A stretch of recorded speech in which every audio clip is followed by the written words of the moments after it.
Hey there, everybody. Well, I'm always thinking about conflict and different ways to avoid it. Sometimes we can't avoid it, but other times we get wrapped up in, well, let's just say that sometimes conflict isn't worth the time, and other times, no matter how much we try to avoid it, it's going to be part of our lives. An example would be if somebody in your family is religious and you're not, or if you have different political beliefs. And I've always found it fascinating that there are so many different things we disagree with each other on as humans.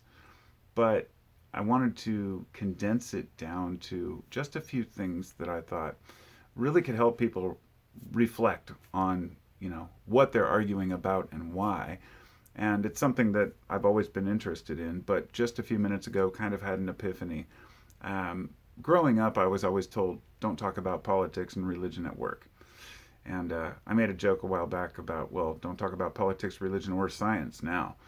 But I realized that often the science discussion goes along with religion. And anyway, I started thinking about these different topics and I got down to just basically five. And the reason I came down to five was because of this book, which I was just perusing earlier. And I got this at Goodwill years ago. It's called Enduring Issues in Philosophy by Gerald Eichhofer.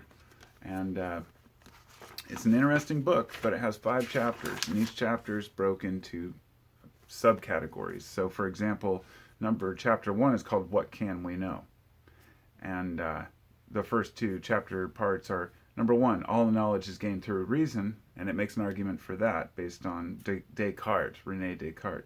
Then the next one is all knowledge is gained through senses, and that's based on John Locke. And all of them have different philosophers and their view on why something is so. And to me, that's fascinating. So, chapter one is what can we know? So, I wrote knowledge. Chapter two is what is ultimately real? That's reality. Chapter three is does God exist? And that's divinity. And chapter four is what is morality? So, I wrote down morality. And chapter five, how are governments constituted? And I wrote governance. So, these five things right here are basically the short list of important topics that we tend to argue about. And so I started, continuously processing these things. How much more do we spend time? Like, if you break these things down into, let's say we argue about how to raise your family, right? That's based in morality, how you think kids should be raised. If you're, the divinity thing, everybody knows of a family or somebody who's had parents or friends who don't like somebody's spouse because they're a different religion.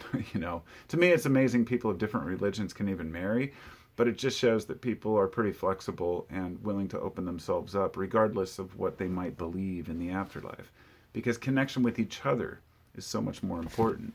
But these things, knowledge, reality, divinity, morality, and governance, they divide us. They divide us and make us think that we have the best way to live. Knowledge is one that's maybe a little more difficult to express, but I think it really goes in line with often what with morality, what we think is important. Knowledge is based on what do you think is important to learn.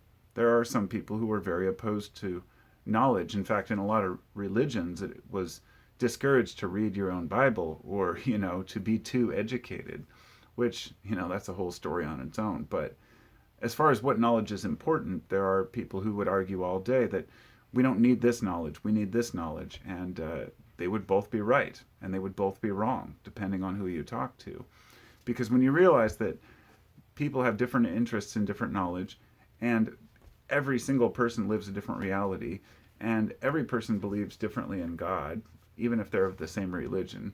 And even if you have the same morals, you're willing to bend your morals differently depending on who you are and where you are.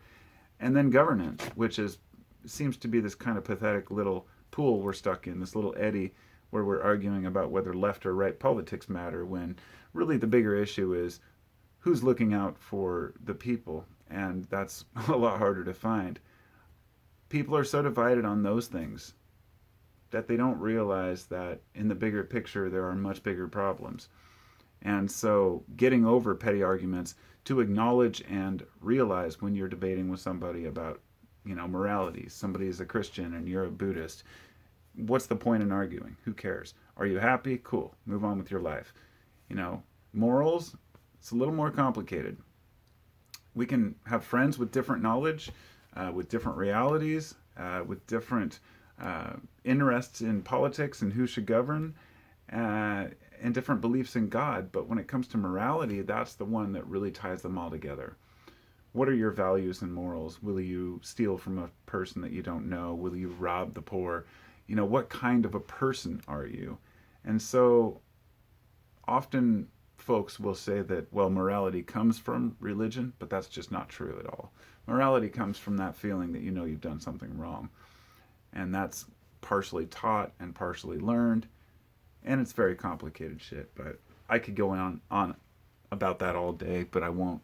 So just remember those 5 things next time you're having an argument with somebody, or you're trying to prove something, or you're expressing something about what you believe to the world. Knowledge, reality, divinity, morality, and governance. It probably falls into one of those 5 categories that people react a certain way to it. So at any rate, peace out. I'll talk to you next time.